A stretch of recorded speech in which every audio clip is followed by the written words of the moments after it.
a esta sesión.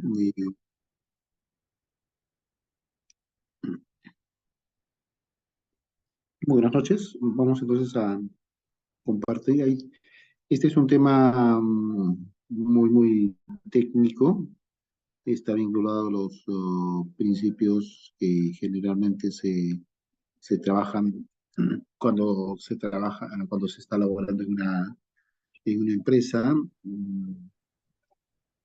Vamos a ver a continuación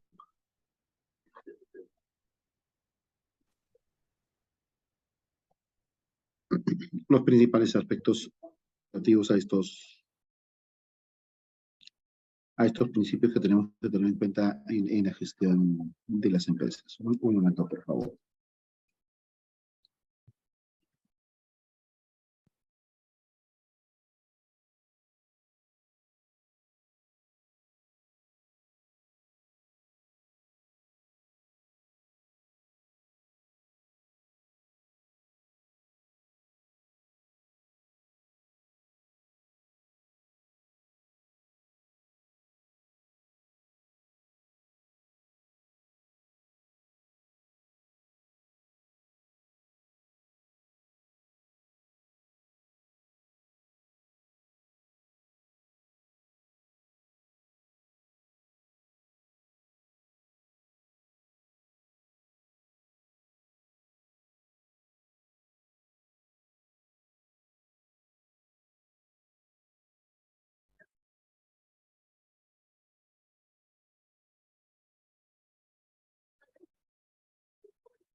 Bien, ¿me confirman si están visualizando, por favor, la pantalla compartida? Sí se visualiza, doctor, perfectamente. Ok, perfecto. Entonces, lo que vamos a ver hoy día está vinculado al manejo contable de las empresas, y hay una serie de principios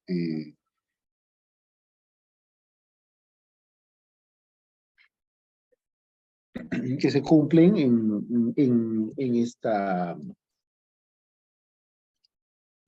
operaciones de registro. La contabilidad no es más que otra cosa que el registro sistemático de todas las operaciones que realiza la empresa, todas las operaciones contables y financieras que realiza la empresa, ¿no? Entonces, hay una serie de principios que se han implementado tanto para la contabilidad pública como para la contabilidad del sector privado. Para el caso de la contabilidad pública existe un plan de contabilidad gubernamental, y para el caso de la contabilidad privada existe también un plan contable general, y existen unas normativas específicas de carácter internacional precisamente para este caso, ¿no? Para estos temas. Y entonces, tengo que distinguir que hay principios que se aplican fundamentalmente para el sector público, para la contabilidad pública, y otros que se aplican para la contabilidad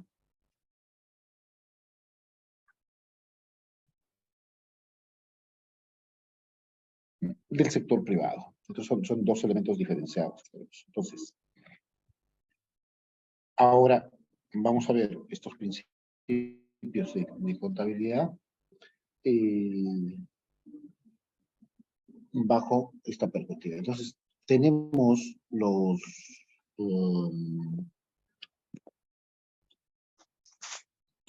estos principios de contabilidad. Entonces, son convenciones que se han aprobado bajo el consenso de contadores. Entonces, para presentar la información de una empresa, se utiliza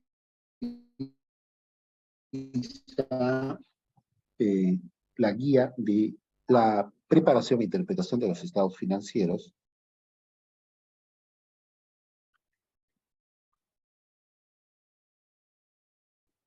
y esta normatividad constituyen lineamientos para la aplicación de la contabilidad y de toda la información contable y financiera de las instituciones. ¿Qué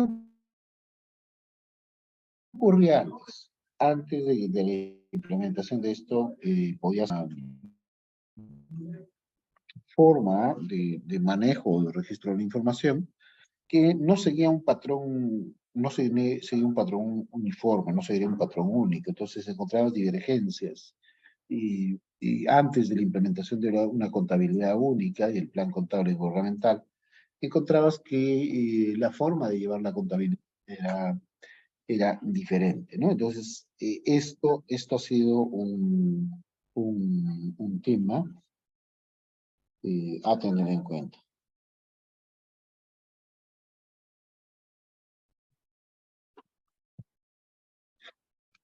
¿Ya?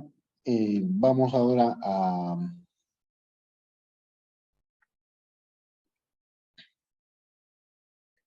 a ver precisamente estos aspectos vinculados a,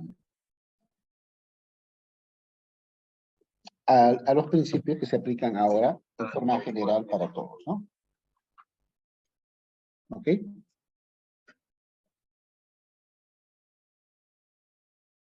Un momento, por favor, vamos a pasar a la siguiente diapositiva. Esa es la lista de principios de contabilidad. Vamos a verlos ahora acá. Estos son la lista de los 14 principios comunes que tenemos.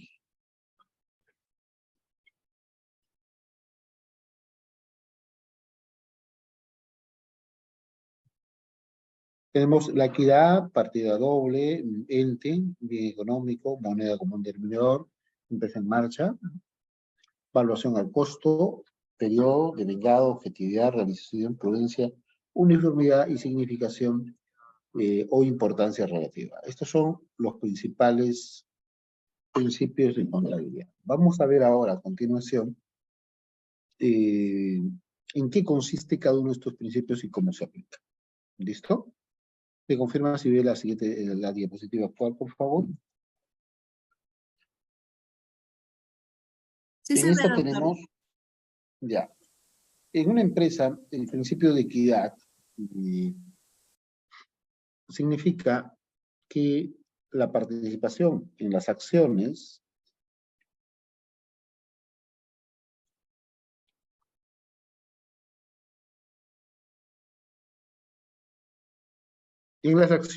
y en la distribución de utilidades está en función al aporte del capital. Por ejemplo, si tú tienes 3 socios, tienes que, por ejemplo, el primer socio aportó 45% del capital a las acciones, el segundo, Manuel, de 35%, y el tercero, Carlos, aportó solamente el 20%. En el hipotético caso de que hubiera tenido una utilidad de 100 soles, entonces cada uno recibe eh, las utilidades en función a lo que aporta. ¿Listo? Veamos a continuación. Hasta aquí, pregunta o consulta.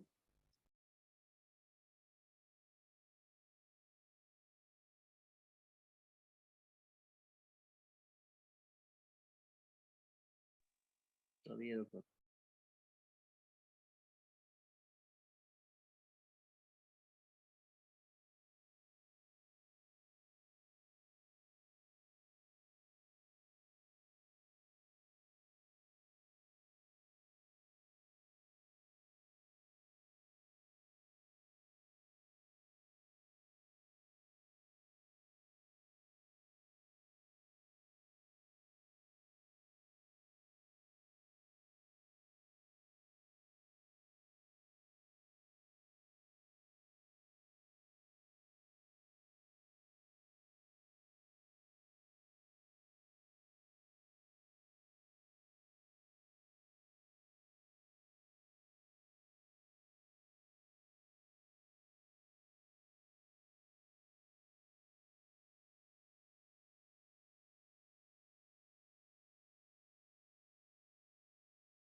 Bien, vamos a proceder. Entonces, ¿qué cosa significa? Que la participación en las Doctor, no se le escucha. Se escucha entrecortado. en función al aporte del capital. Si el que aportó más, un segundo.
Bien, por favor, me confirma si ahora me escucha bien. He cambiado de equipo. Sí, doctor, se le escucha. Por favor. Ok, gracias.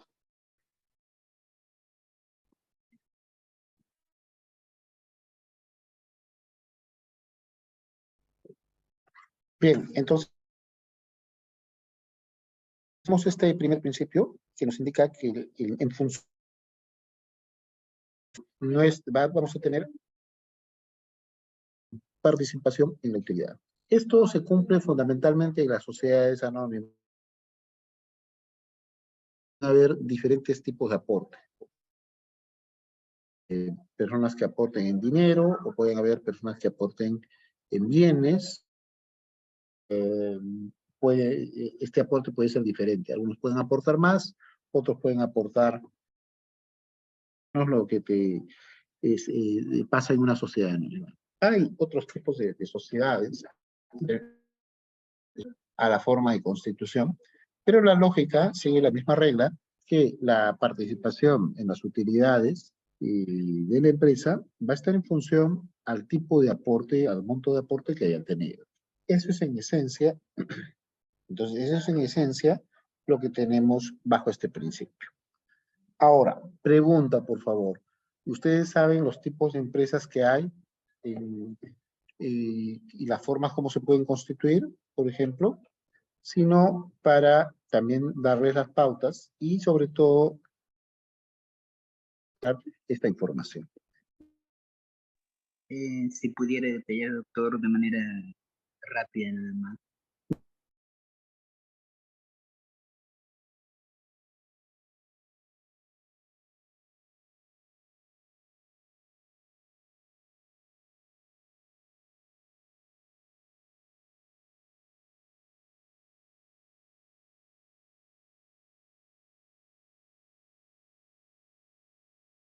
Pueden participar por audio o por chat, como... Ok, perfecto. Vamos a ver. Por favor, voy a cambiar mi forma de compartido. Y hay un lugar, usted puede encontrar en Sunar, hay una opción en modelos de minutas que está disponible en Sunar. Sunar es el órgano de registros públicos que se encarga precisamente de este tema, ¿no? Registro o inscripción de empresas, ¿sí? Se encarga de estas acciones. Entonces, estamos viendo en este sitio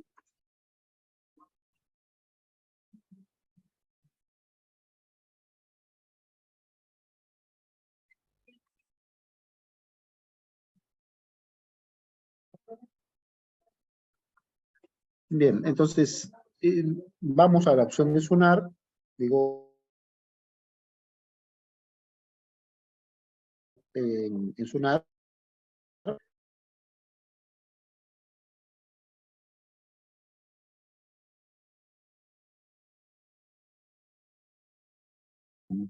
los diferentes tipos de formas de constitución de empresas. Acá tenemos esta lista, ¿ya? Esta link que les voy a pasar, este es un tema bastante interesante e importante, le estoy pasando la ruta, y acá se encuentran todos los tipos de empresas, ¿ok? Entonces, todas las empresas, puedo tener una empresa individual de responsabilidad limitada. ¿Y qué cosa es una empresa individual de responsabilidad limitada? Es aquella que se constituye por una sola persona. Esa sola persona constituye una empresa especial compuesta por por una persona, pero que crea una nueva persona, una persona jurídica distinta de la persona natural.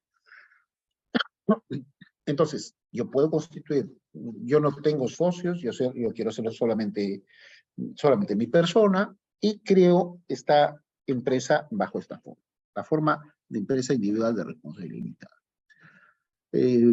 ¿Cómo hago la constitución? Puedo constituir la empresa con bienes, y este es el aporte de bienes, o puedo constituir la empresa con aportes dinerarios.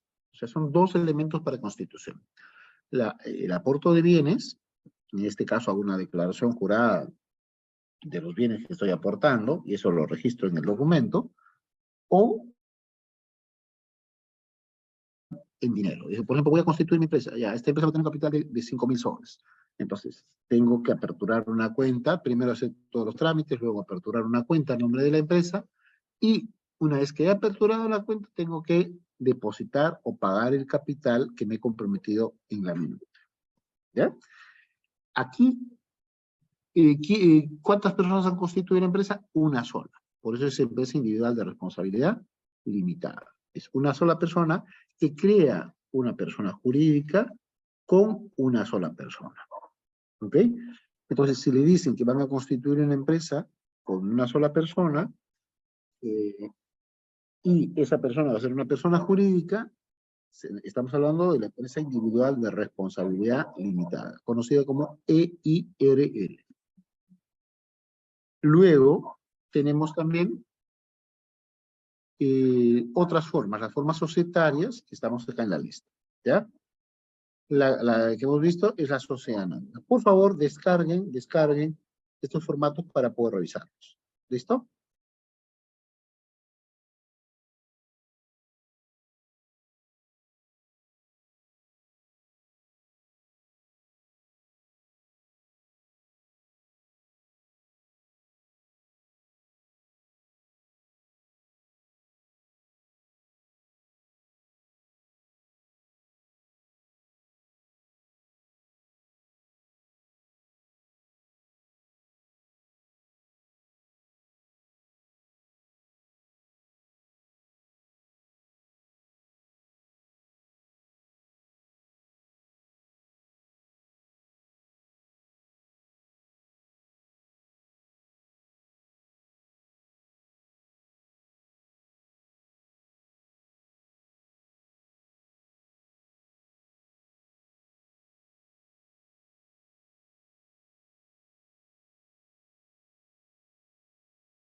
Ya.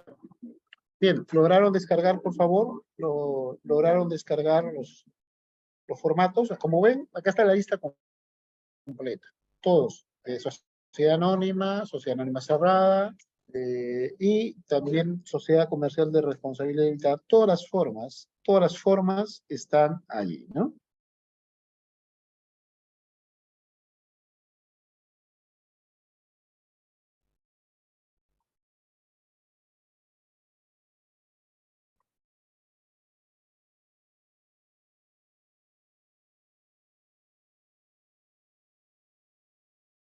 ¿Ok? Entonces, ahí están todas. Entonces, ¿qué pasa? En algunas es posible que tú tengas una mayor participación. Por ejemplo, la sociedad anónima, la que aparece acá como SA, o la sociedad anónima cerrada, en la que pueden haber diferentes tipos de aportes. O sea, algunos pueden aportar más capital y otros pueden aportar menos capital. Entonces, ahí se cumple este principio que veíamos de que algunas personas recibirán un poco más en función del aporte de capitales que han tenido. Eso es básicamente lo que nos especifica este criterio, ¿no? Entonces, acá tienes las principales formas, las formas más comunes, las formas más recurrentes, y tienes los modelos. Entonces, acá están las formas de constitución. Entonces, este es más o menos el referente. ¿Hasta aquí quedó claro, por favor? ¿O desea que profundice un poquito más sobre este punto? ¿Quedó claro este tema? O si ustedes me indican que requieren que se profundice un poquito más sobre esta parte, que es en realidad la parte inicial de la constitución de cuando se va a constituir una empresa. Sí, se Me entendió, indica, doctor. por favor, por chat o audio. ¿Está claro este punto? Sí, Ya. Está claro también la idea de cuál es la diferencia entre aportar en bienes o capital, porque este es un punto importante. O sea, ¿qué ocurre? A veces uno aporta en bienes y hay una formalidad. ¿Qué cosa significa que aporte en bienes? Yo puedo aportar, por ejemplo, equipos, computadoras, puedo aportar un vehículo, y cada uno de estos tiene un tratamiento diferente. ¿Ya? Una cosa son los bienes muebles, por ejemplo, como una computadora, un escritorio, esos son bienes muebles. Pero si yo voy a aportar un vehículo, tiene otro tratamiento. O si voy a poner como parte de mi capital un predio, ese tiene otro tratamiento. ¿Ya? Eso normalmente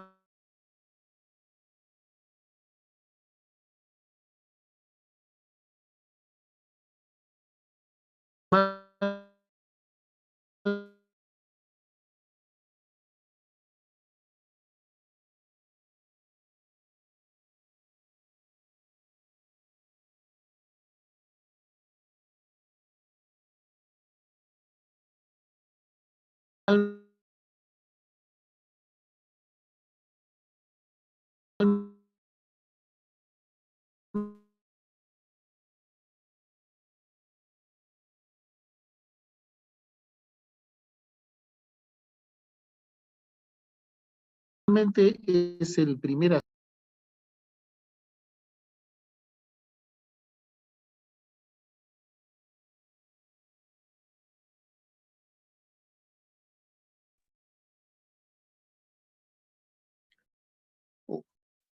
Un segundo, por favor. Cuando he hecho la descarga, eh, se ha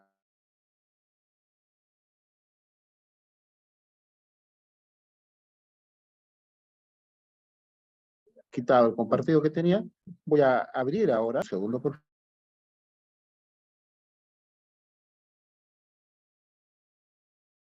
favor. Y le doy acá, compartir.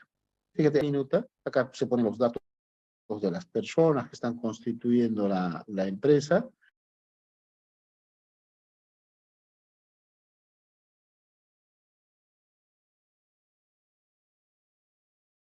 Y acá se especifican, bueno,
Bien, entonces acá, como le estaba indicando, tengo en este caso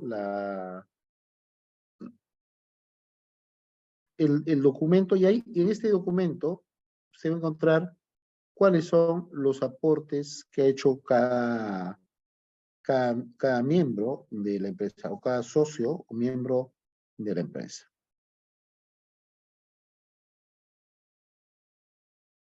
Aquí, por ejemplo. Y aquí, en esta parte, en la cláusula segunda, se van a poner el monto de capital y también cuánto de capital, cuántas acciones están suscritas y cuántas están pagadas, ¿no? En este caso, se va a especificar cuáles son los bienes que está aportando. O sea, es un detalle, aporta un escritorio, un equipo de cómputo, etcétera, que está aportando cada socio.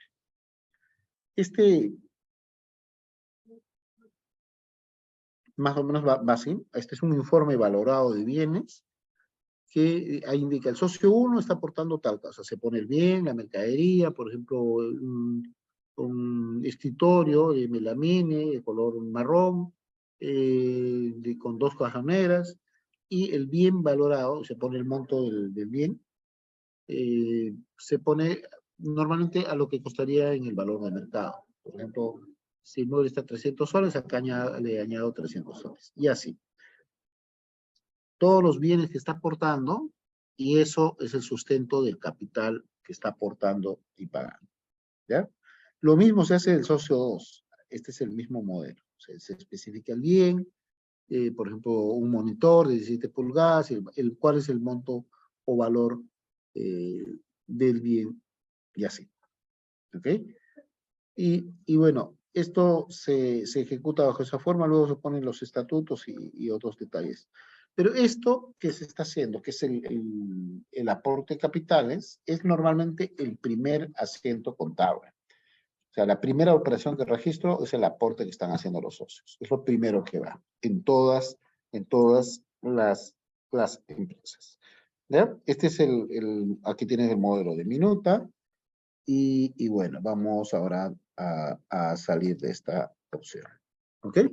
Entonces, el primer asiento, y esto va con el principio que estábamos viendo al principio contable, de equidad, es el aporte de los capitales al momento de constituir una empresa. ¿Ya? Ese es el primer punto. ¿Y por qué se dice que cumple el principio de equidad? Porque se va a registrar y se van a realizar las operaciones de distribución de las utilidades en función del aporte que hayan realizado a la empresa. Ese es en esencia lo que nos explica este principio. Vamos a proseguir. Entonces, el primer principio. El segundo principio es el principio de partida doble. ¿Qué cosa significa este principio de partida doble?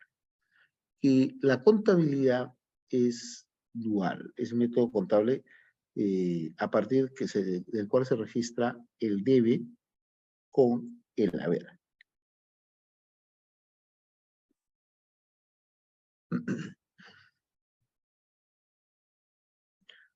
Entonces, en las operaciones que hay, siempre se registran dos elementos. Las operaciones en el debe y las operaciones en el haber.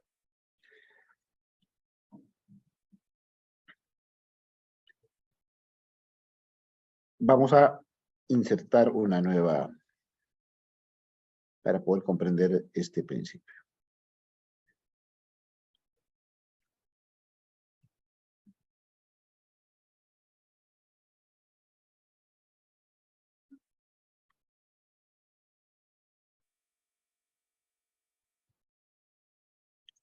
Este es el principio del debe y el haber. Vamos a demostrarlo acá.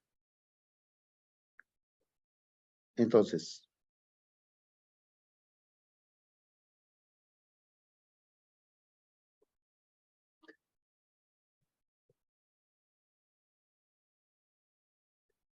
me confirma si está visualizando acá la tabla que he construido.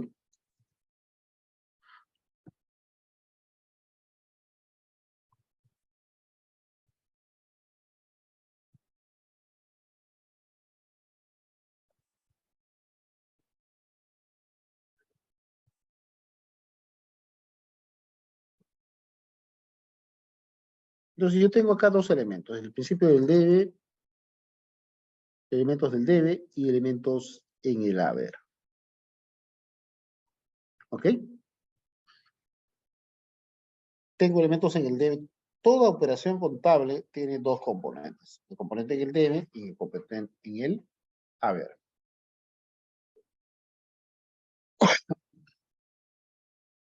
Por ejemplo, este principio nos especifica que en toda relación contable hay dos elementos, el elemento del debe y el haber. Por ejemplo, si ejecutamos una venta,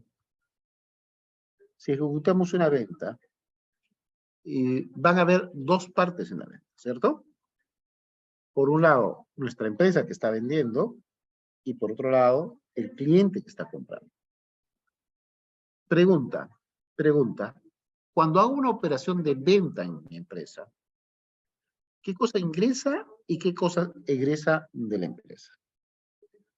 Pueden responder esta pregunta por audio o por chat. Cuando vendo un producto en la empresa, ¿qué cosa sale de la empresa y qué cosa ingresa a la empresa? Esa es la pregunta. Sale de la empresa bienes o servicios e ingresa efectivo. Serían pues, el que ingresa sería en el haber y lo que sale en el debe, ¿no?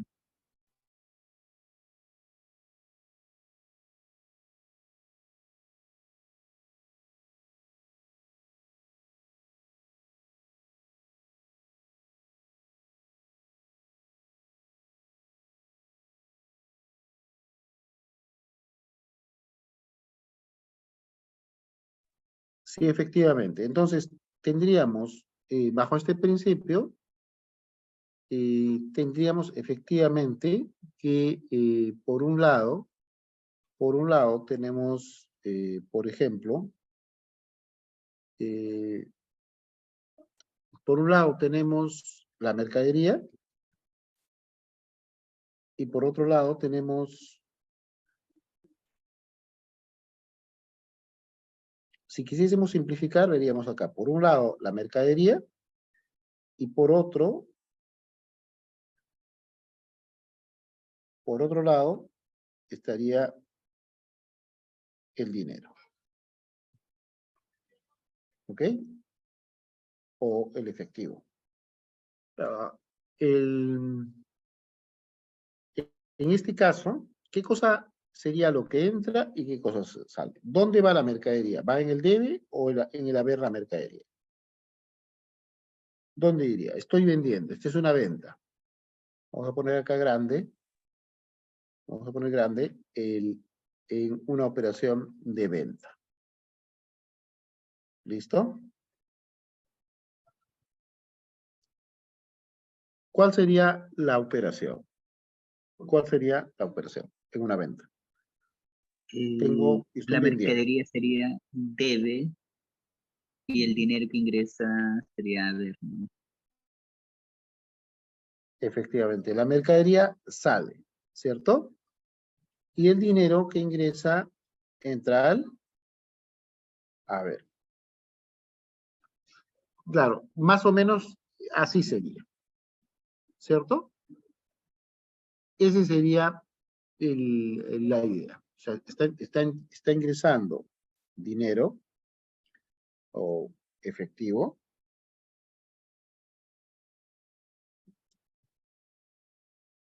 ¿Ok? Y está saliendo la mercadería. ¿Ok? Eso sería en esencia, pero si vamos a desglosar, a profundizar, cuando nosotros vendemos un producto, tenemos una venta y tenemos, en esa venta tenemos el valor del producto y tenemos luego el IGB. ¿Ok?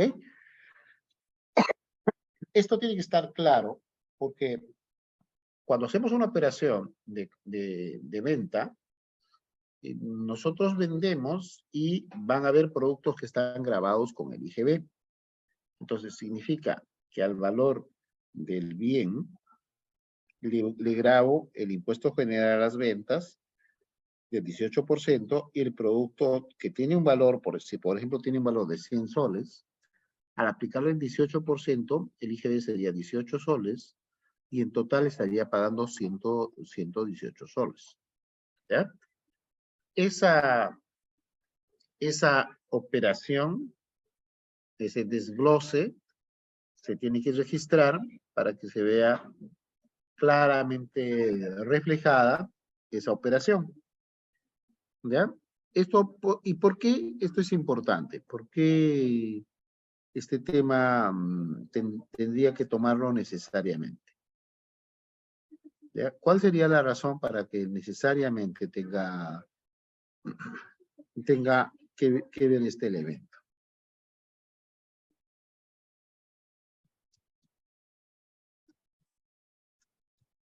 ¿Qué pasaría si no hago esta previsión en el caso de las ventas?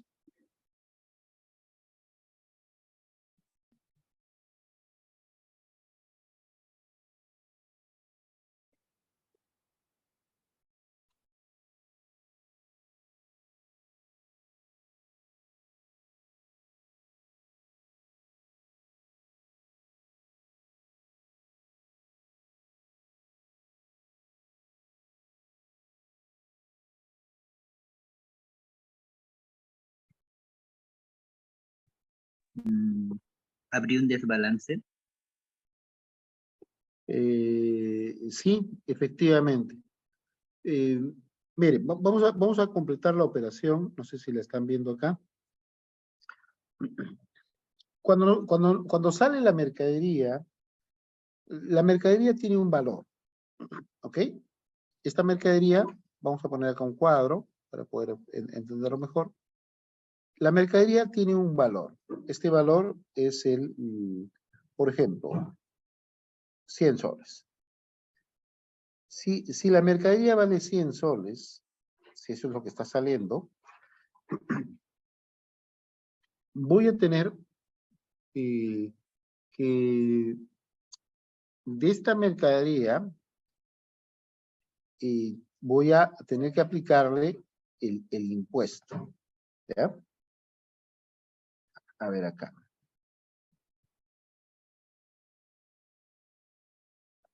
Entonces, voy a ver que tengo la mercadería y tengo el IGB. ¿Listo? Entonces, cuando vendo un producto, por ejemplo, he vendido una mercadería y esta estaba 100 soles, por esos 100 soles que valen bien, voy a tener que grabar a la mercadería con el impuesto. ¿Ya? Por ejemplo, aquí, de 100 soles, si ese fue el valor, le aplicaría el 18%. El IGB es igual a 18%. ¿Listo? El total de la factura que voy a emitir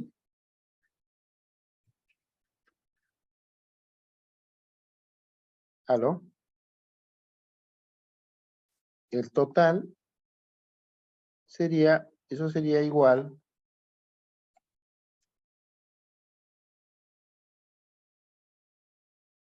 el monto total es 118%. ¿Ok? Es el monto global que he percibido. De este monto, cuando hago la venta, recibo 118 soles. Pero de esos 118 soles, estos 18 no corresponden a un ingreso de la empresa, sino es una retención de impuesto del Estado. Acá. Vemos aquí. Vamos. Y tengo, en este caso, que este monto corresponde al IGB.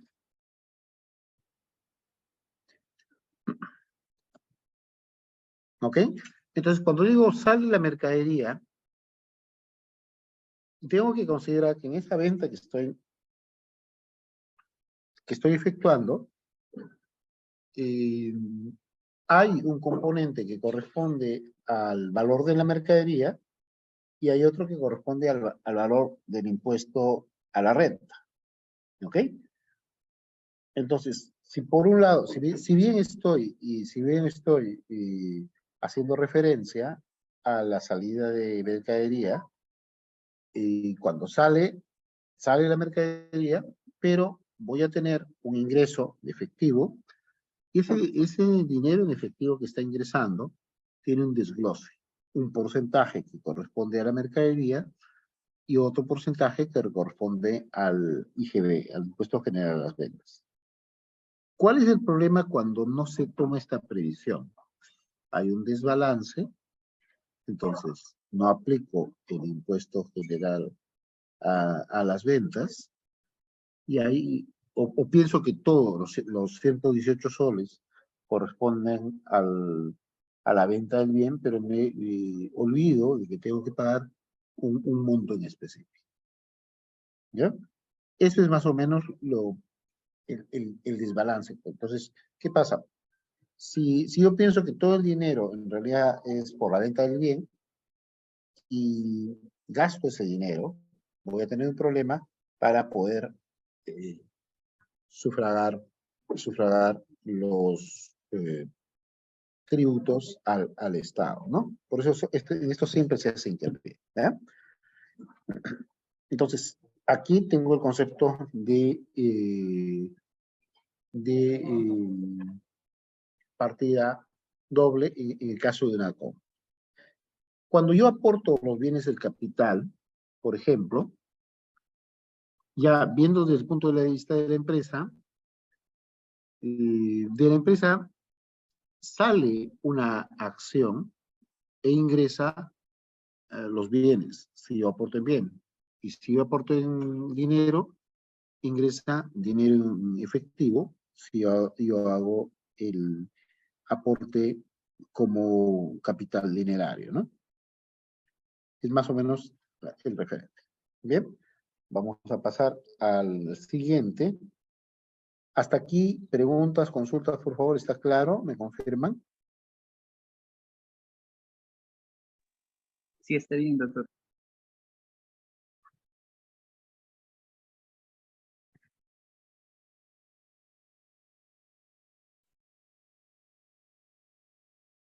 Bien, este es el primer punto, entonces, el principio de equidad. Vamos a ver el siguiente. Tenemos el principio de contabilidad, conocido como el principio de ente. Según este principio, los estados financieros se refieren siempre a un ente, donde el elemento subjetivo o propietario es considerado como un tercero. El concepto de ente es distinto de la persona, ya que una misma persona puede producir estados financieros de varios entes en su propiedad. Por ejemplo, John es el dueño de una disquera. John quiere comprar una casa en la playa. Para eso gasta el sueldo que a él le corresponde en la empresa. En otras palabras, la empresa no asume sus gastos personales porque John es considerado como un tercero. O sea, cuando yo constituyo una persona jurídica, esta persona jurídica es un ente diferente de la persona natural. Normalmente yo puedo constituir una empresa como persona natural, o sea, como Juan Pérez, o puedo constituir una empresa y darle una personalidad jurídica propia y la constituyo como, por ejemplo, una sociedad anónima o alguna otra forma que yo crea conveniente y pertinente. ¿Ya? Esa persona que estoy creando, cuando es una persona jurídica, es una persona totalmente distinta a la persona natural. Yo puedo también constituir una empresa como persona natural, ¿no? Y voy a regirme por los principios de contabilidad. Pero lo normal, lo más frecuente, es que se constituye una empresa como persona jurídica. ¿Ya? Se hace un trámite ante registros públicos. Ojo, muy importante. Si ustedes quieren constituir una empresa y esta empresa tiene un capital menor a una UIT, pueden constituirla en forma gratuita en los módulos de MAC, de atención al ciudadano. Módulo de atención al ciudadano. ¿Ya? Y si el monto es menor a el monto de capital es menor a una UIT, se pueden acoger a los mecanismos de promoción de la microempresa que le permite exonerarse de pago para la constitución. ¿Ok? Eso es muy, muy importante y es un mecanismo bastante interesante para poder constituir empresas fácilmente, ¿no?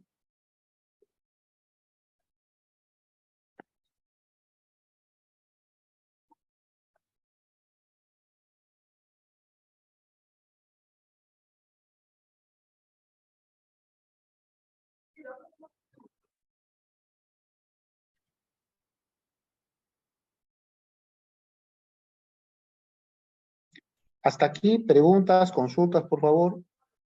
¿Quedó claro este punto? Sí, está claro, doctor. Bien, pasamos entonces al siguiente, que es el principio de bienes económicos. Los estados financieros se refieren siempre a bienes económicos, es decir, a bienes materiales o inmateriales que poseen un valor económico. Por ende, son susceptibles de ser evaluados en términos monetarios.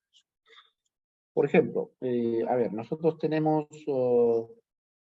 vamos a constituir una empresa, ¿ya?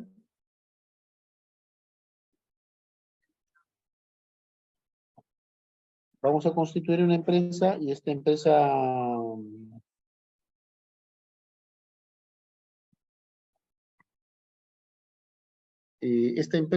va a tener bienes materiales. Estos bienes materiales, por ejemplo, el escritorio, la silla, la sofá, la fotocopiadora, los papeles, todos esos son bienes materiales, ¿no? Y esos bienes se clasifican entre bienes de carácter fungible, maquinaria y equipo, etc. Hay una serie de clasificaciones sobre estos bienes. Esos son los bienes materiales, son los bienes palpables físicamente que existen, pero también existen bienes inmateriales. Esos bienes inmateriales normalmente están vinculados a las marcas y los signos distintivos. Todo lo que son signos distintivos y marcas, patentes, son susceptibles de tener valoración económica. En el caso, por ejemplo, se pone la marca Adidas. Es un término reconocido y preferido por el público. Y está en función a su reconocimiento y aceptación por el público, tiene la capacidad de ser evaluada en términos monetarios. Ya que al tener una marca determinada, voy a tener mayor posibilidad de venta. Es lo que pasa con algunos negocios de franquicia, que se dan cuenta que la marca, los signos distintivos y los procedimientos son un factor inmaterial, pero que generan riqueza. ¿Ok? Pregunta sobre este tema de marcas, patentes, ¿tienen alguna interrogante? ¿Desearían profundizar un poquito para darles algunas pautas o algunos enlaces? ¿O está claro este punto?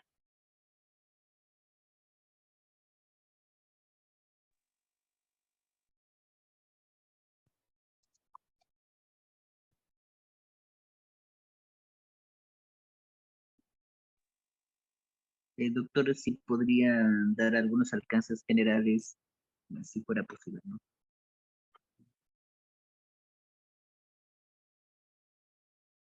Ok, perfecto. Fíjate, voy a compartir esta pantalla. Vamos acá.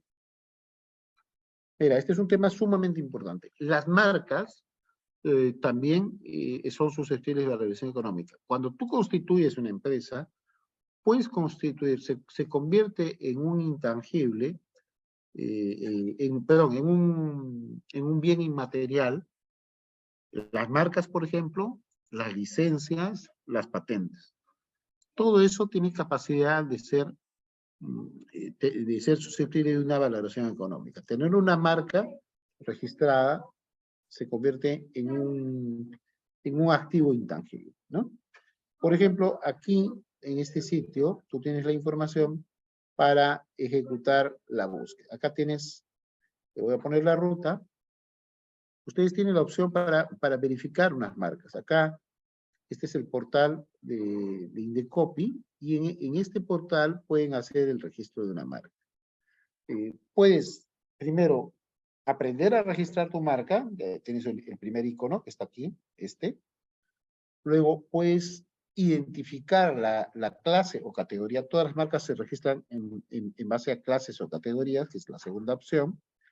Y puedes consultar si tienes una marca que te interesa y quieres ver si esta es factible de registrarse. Vamos a ver primero el paso 2, identificar una clase o categoría. ¿Ya? Entonces, hay un listado de productos y servicios, ¿no? Que puedes revisarlo para ver en qué categoría vas a clasificar a tu marca.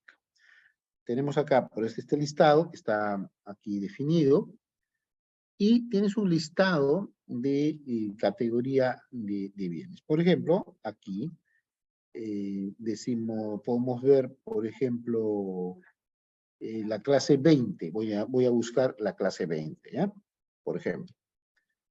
Entonces, cuando le digo clase 20, vamos a ver qué nos ha votado. ¿Me confirman si están visualizando el resultado? Sí, Ese está en la se puede clase ver. 1. Ya, ese está en la clase, perdón, me está votando la base. Todo lo que contenga 20 me lo ha arrojado. Está en la clase 1. Por ejemplo, en la clase 1 tengo aditivos químicos, bicromato de soda, adhesivo de pintura y así. Todo lo que tenga clase 20 me lo está votando. ¿Ya? Y acá puedo ver el listado. Entonces, ¿qué pasa? Cuando yo hago el registro de una marca, me va a salir para una clase en específico, en este caso es la clase 1, y un número de base en específico. ¿Ya? Por eso es importante aprender sobre este punto. ¿Ya? Ahí tienes el listado en específico. Entonces, vamos a ir ahora al segundo punto. Al segundo punto queda, perdón, a la consulta de nombre. ¿Ya? Recuerden que la marca tiene un valor. ¿Ok? Veamos.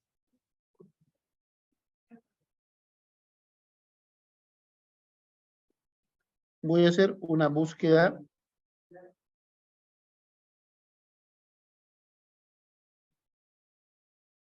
una consulta de marca. Entonces tengo acá una búsqueda fonética.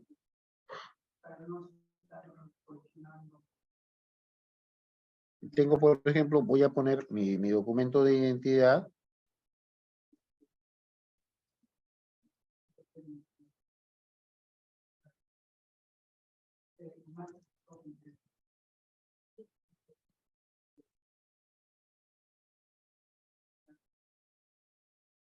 Pues esto no es necesario. Sí es necesario un correo.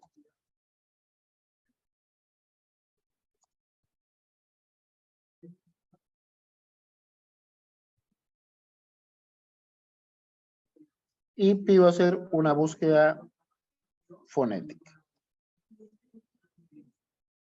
Y acá me va a pedir la expresión. Por ejemplo, voy a buscar la expresión ¿y tú? Para, por ejemplo, una empresa que es Instituto del Talento Humano. Y le doy enviar. perdón, acá le voy, la denominación es título. Me faltó ponerla acá y le digo enviar.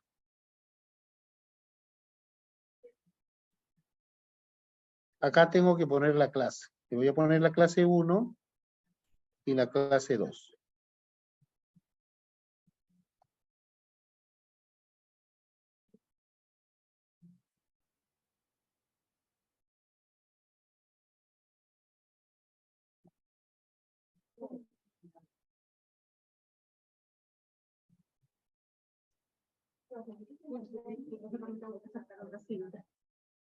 ¿Listo? Acá esta es la opción que tengo entonces para ejecutar las búsquedas específicas.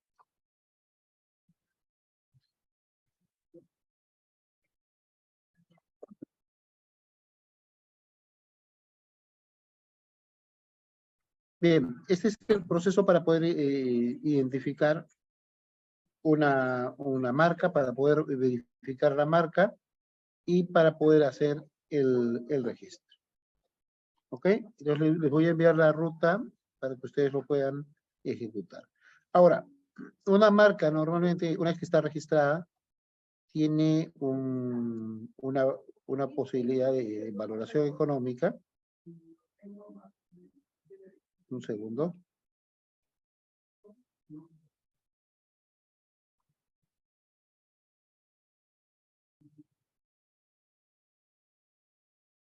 Listo. Le estoy enviando al chat le estoy haciendo el envío para que lo puedan revisar, por favor. Lo revisan y me confirman, por favor.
Bien, ¿me confirman si lograron ejecutar la búsqueda?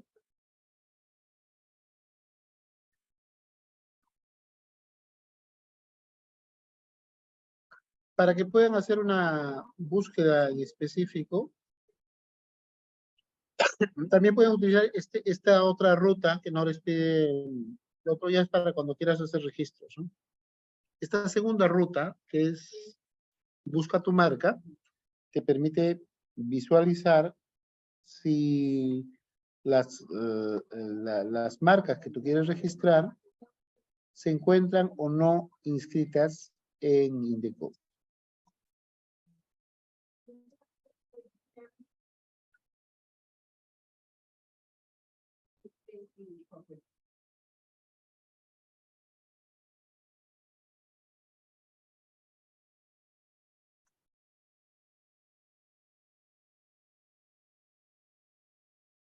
Voy a mostrarles cómo el acceso. ¿Me confirma, por favor? Un segundo, estoy mostrando la pantalla ahora.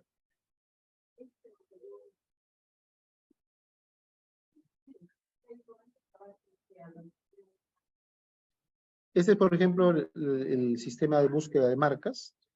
La clase 1, acá tienen el detalle de a qué pertenece cada clase. Este es productos químicos, por ejemplo, es la clase 1. Por ejemplo, tengo productos farmacéuticos. La 20 son muebles, espejos, marcos, almacenamiento. Pues, supongamos que quiero para muebles. La 21 y así sucesivamente. De la clase 35 hasta la 45 son servicios.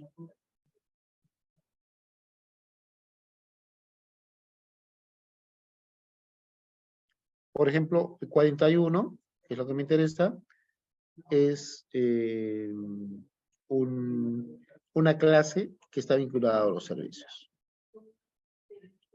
Clase de servicios. Le doy a aceptar. Ya tengo que estoy en la 41 y le quiero buscar si existen alguna marca con esta denominación en ITU en Indecopy.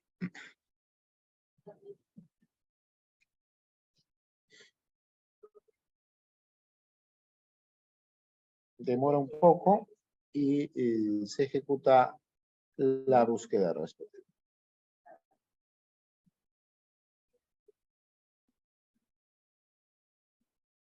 Y vamos a tener la información al concluir, nos va a botar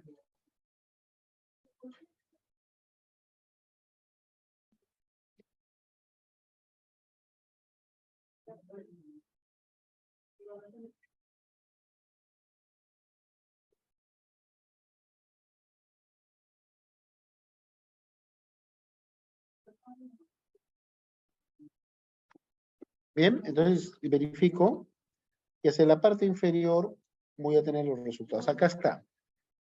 Todas aquellas con una de marcas parecidas que tienen estas siglas. Por ejemplo, Bitum, que tiene el ITU, pero es Bitum. Witus Coaching for Life, por ejemplo. Otra marca que es parecida es ID, fonéticamente suena parecido. WeDo, por ejemplo. Y así, todas las que tienen alguna semejanza fonética o gramatical salen en esto. Y te indica también quién ha registrado esta marca.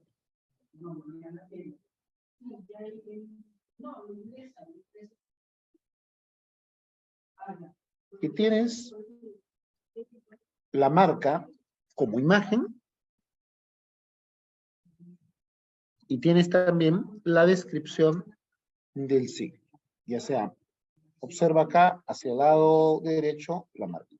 Ahora, estas marcas, una vez que crecen, que se posicionan, tienen un valor. Una cosa es el valor del registro de marca, que normalmente puede ser cerca de 1.500 soles, con todos los costos que se realizan para hacer el trámite de registro, el propio diseño, los pagos que se hacen en Indecopy, los pagos que se hacen ante el peruano para la publicación de la marca. Y eso es el valor contable, pero luego tienes el valor comercial. Entonces, el valor comercial está en función a cuán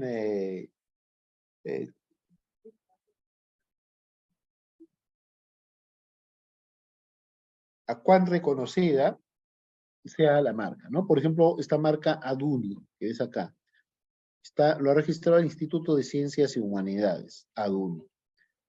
Tiene un costo. Edufe, por ejemplo, Educa, son algunas marcas, estamos viendo que son parecidas y que tienen un nivel de reconocimiento, ¿no? Y así, entonces me está mostrando una amplia lista de marcas que tienen cierta similitud fonética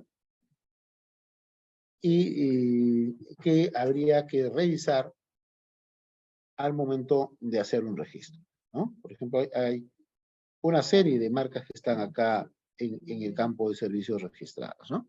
Entonces, esa es un poco la referencia a este principio que estamos viendo, ¿no? De este principio de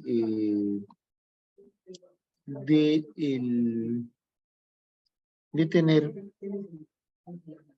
bienes considerados como inmateriales o intangibles. Las marcas, los signos distintivos, las licencias y las patentes son parte de este concepto de bien inmaterial. ¿Listo? Luego, vamos al siguiente, es el principio de la empresa en marcha. Una empresa, por ejemplo, como el caso que se está poniendo, una empresa constructora ha firmado un contrato de colaboración empresarial, un joint venture, por 2 años con una empresa de maquinaria de pizarra. Si otra empresa constructora tiene un trabajo de construcción de 6 meses y quiere aliarse con la primera, por las maquinarias que posee, puede hacerlo, ya que puede observarse plenamente la vigencia de 2 años del contrato que tiene con la primera. Este es un concepto de empresa en marcha. Es decir, yo puedo negociar con una empresa que esté actualmente funcionando, que esté ejecutando sus actividades. Y yo no podría hacer convenios o hacer acuerdos con una empresa que recién se vaya a formar. Esa es una empresa que está en idea, no tiene personería, no tiene formación fáctica o real, ¿no? Entonces, el tema de la empresa en marcha significa que yo puedo realizar operaciones, puedo vincularme, puedo hacer contratos con empresas que estén efectivamente funcionando, que estén, como el nombre indica, que estén en marcha, ¿no? Y ese es el requisito fundamental a tener en cuenta. Luego tengo el séptimo principio, que es evaluación del costo. El valor de costo de adquisición o producción constituye el criterio principal y básico de evaluación. ¿Qué cosa considera este principio? O sea, que el primer elemento que tengo que tener en cuenta para mi tema de costos es cuál es el valor del bien o el servicio que estoy adquiriendo o que estoy incorporando, ¿no?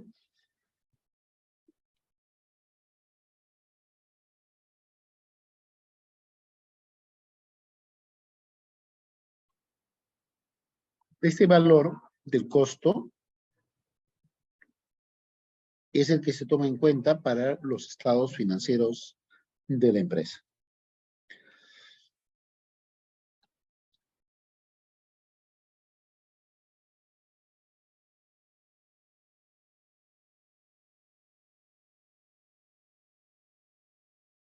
Otro principio de contabilidad es el principio del costo histórico. El principal criterio de evaluación para los activos se realiza en función al costo histórico o costo de adquisición. Normalmente, si yo tengo una mercadería y la voy a aportar como parte del capital de la empresa, yo puedo aportar como parte del capital bienes. Y el criterio de a qué valor le estoy entregando el bien está guiado, en primer lugar, por el valor de compra de bienes. Es decir, cuánto me costó ese bien comprarlo y para poder incorporarlo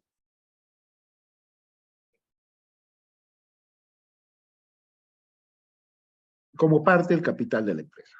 Por eso se dice que se valoriza al costo histórico o al costo de adquisición.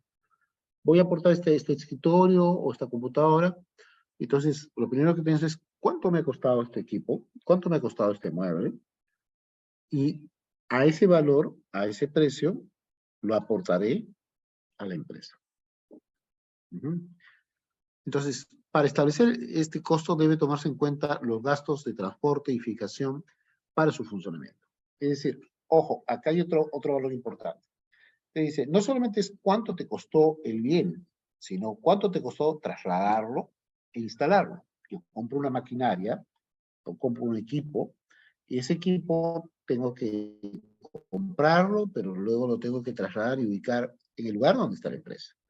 Pero no solamente eso, sino tengo que instalarlo, tengo que fijarlo, y para que pueda funcionar. Y todo eso también tiene un costo, ¿no? Así voy sincerando los estados de la empresa.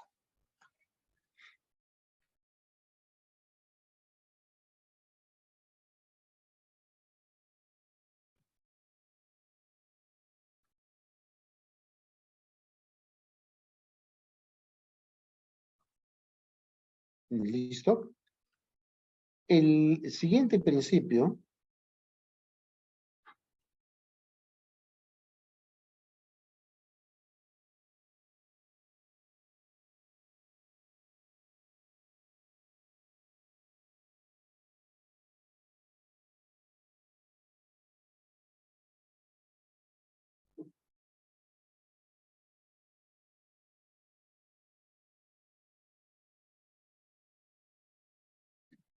el siguiente principio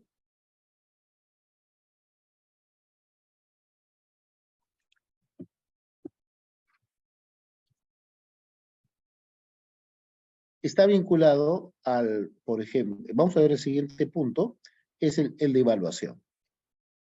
Por ejemplo, la empresa ha comprado una maquinaria para fabricar galletas.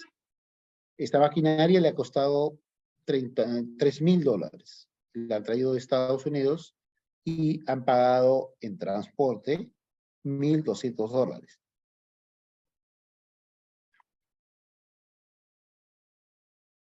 Para fijar esa maquinaria, para instalarla y fijarla en el punto de trabajo, han gastado $300, ¿no? Entonces, en los estados financieros de la empresa, la valoración de la máquina será de $4,500. Son los 3,000 de el valor en sí de la máquina, 1,200 de flete para traerla desde Estados Unidos a Perú y $300 para su fijación e instalación. En total serían $4,500 el valor de la máquina, incluyendo estos elementos agregados en el costo del equipo. O sea, no solamente el costo del bien de la factura, sino tiene que incluirse los otros conceptos en los que se han incurrido, ¿no?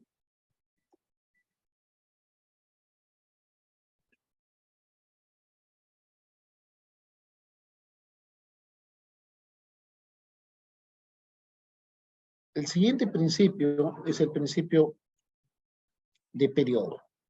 También se le conoce como el principio de ejercicio. Es la duración de evaluación de los resultados. Entonces, para efectos del manejo contable y tributario, el periodo se divide por años de ejecución, ¿no? En este caso, comienza todas las actividades el 1 de enero y concluye el 31 de diciembre de cada año. Ese es el periodo también conocido como ejercicio, periodo o ejercicio. La medición del plan contable se realiza cada 12 meses. Es decir, esta revisión de todos los aspectos contables de la empresa se hace cada 12 meses. Se hace un cierre el 31 de diciembre y se hace el arqueo de la parte contable.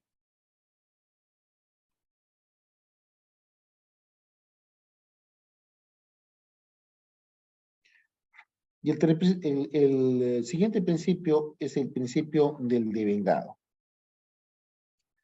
¿Qué cosa significa? Que las variaciones patrimoniales que se deben considerar para el resultado económico son las que corresponden a un ejercicio sin entregar o distinguir si se ha cobrado o pagado durante dicho periodo. O sea, es en función del periodo en el que se realiza el compromiso.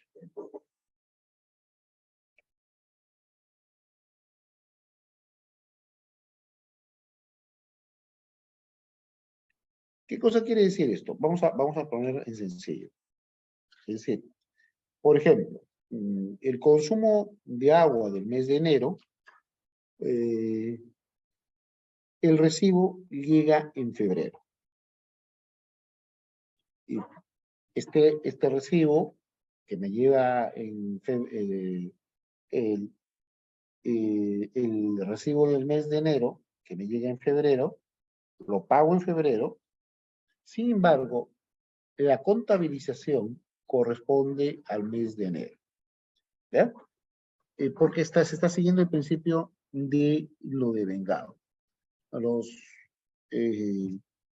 los gastos se consideran en función al periodo económico en el cual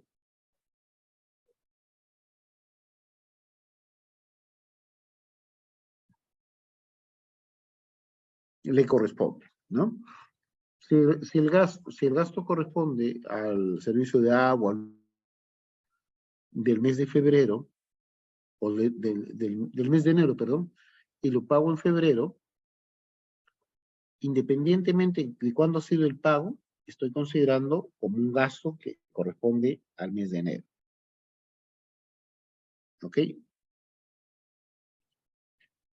Puede darse el caso de que una empresa haya retrasado algunos pagos y este retraso no significa que vaya a exonerar de ciertos conceptos a la empresa, ¿no? Se registra, si bien es cierto, se puede haber hecho el pago posterior, esto para efectos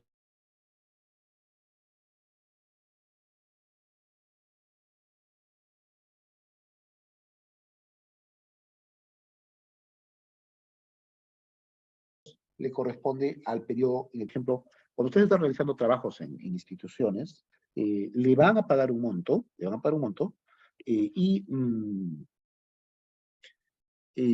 por ejemplo, tenían el alquiler de unos ambientes o equipos. Hubo una externalidad, se demoró el pago que tenían que realizarle.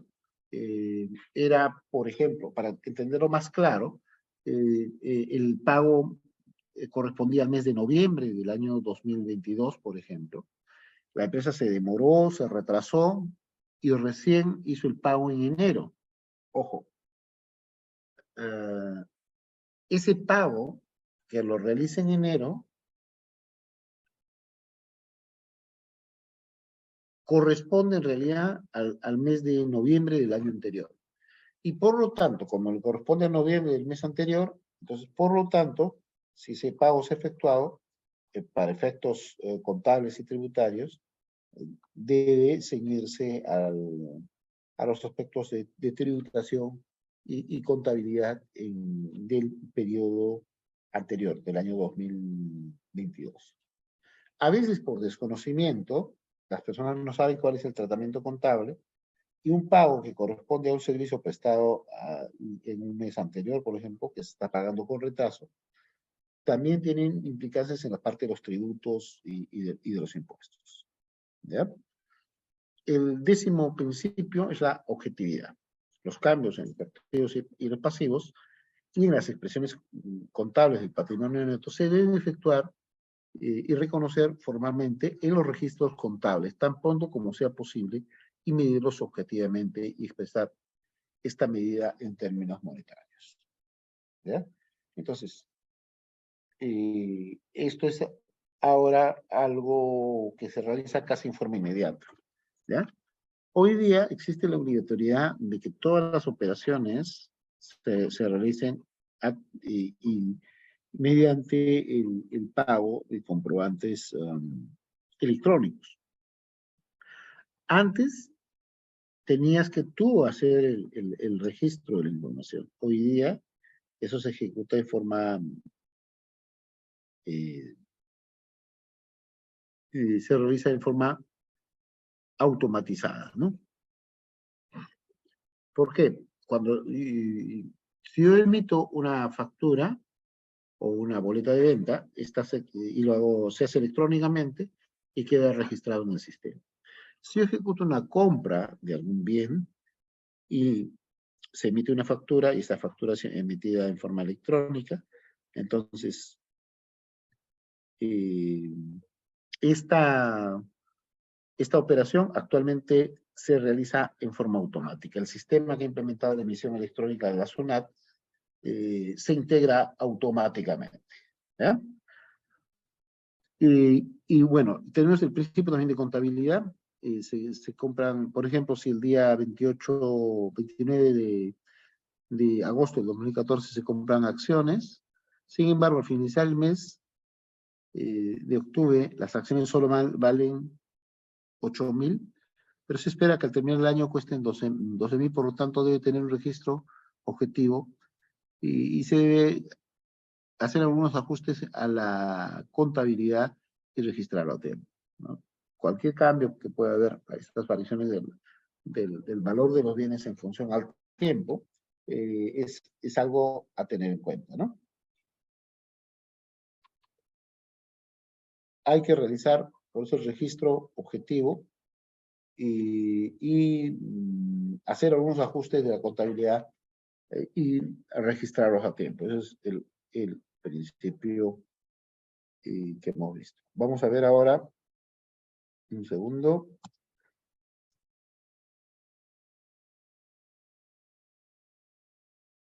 Seguimos. El principio de realización. Los resultados económicos se registran cuando se realizan o cuando la operación que los originó quede perfeccionada desde el punto de vista de la legislación o de las prácticas comerciales aplicables y se hayan ponderado fundamentalmente todos los riesgos inherentes a la operación. ¿Ok?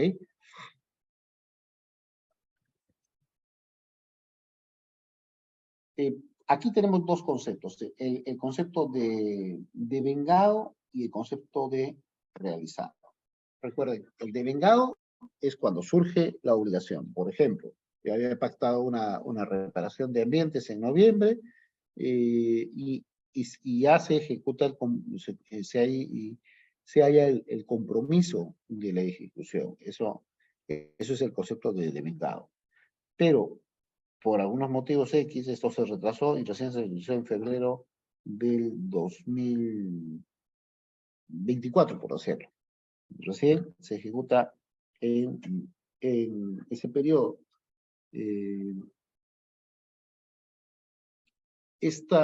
El compromiso, el acuerdo que se celebró para que se ejecutase, eso es el concepto de devengado. ¿Cuándo se realizó? ¿Cuándo se materializa? Comprende al principio de lo realizado. Principio de lo realizado. ¿Ya? Es lo mismo cuando tú giras, porque ahora están pidiendo eso en SUNAT, tú giras un recibo por honorario. Este recibo por honorario, cuando es girado, está cumpliendo el principio de devengado, la fecha que se genera la obligación. Y cuando es amortizado o pagado, se está cumpliendo el principio de lo realizado. ¿Ok?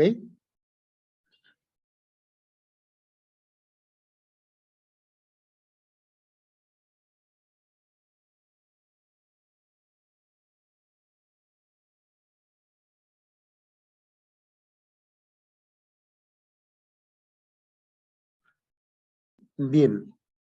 Estos son algunos de los aspectos a tener en cuenta en la parte contable, financiera que estamos viendo con ustedes, ¿no? Vamos a concluir con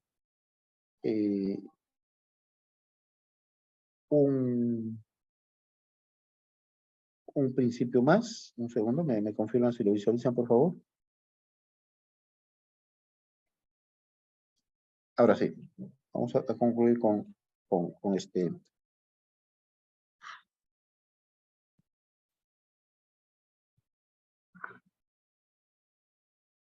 Hay otro principio que es el de significación o importancia relativa. Este principio también se denomina principio de materialidad y está dirigido complementariamente a dos aspectos principales de la contabilidad. Cuantificación o medición del patrimonio y la exposición de las partidas en los estados financieros.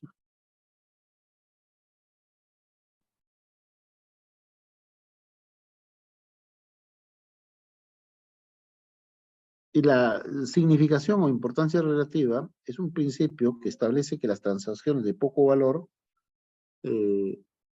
significativo no se deben tomar en cuenta porque no alteran los resultados finales de los estados financieros.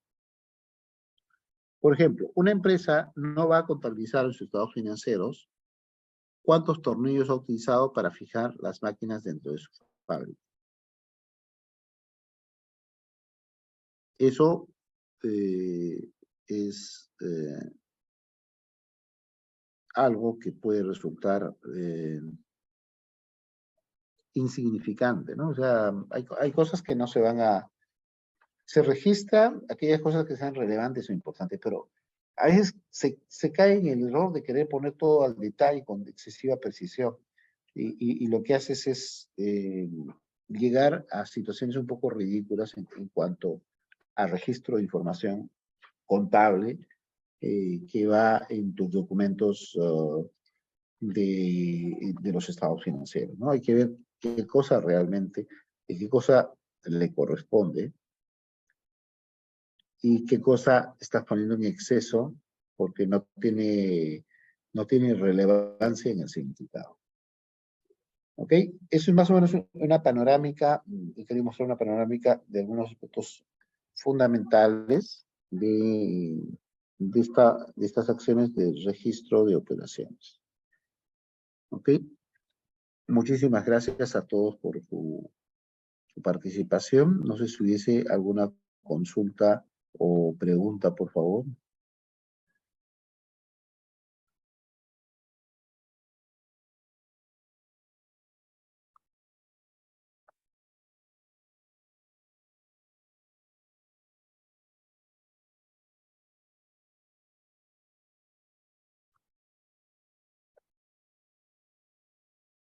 Bien, muchísimas gracias a todos por su asistencia, su participación. Vamos a enviarles el material y espero que esta sesión haya sido de vuestra utilidad. Muchas gracias. Muchas gracias a ESIEP. Estamos entonces en conexión en la próxima sesión.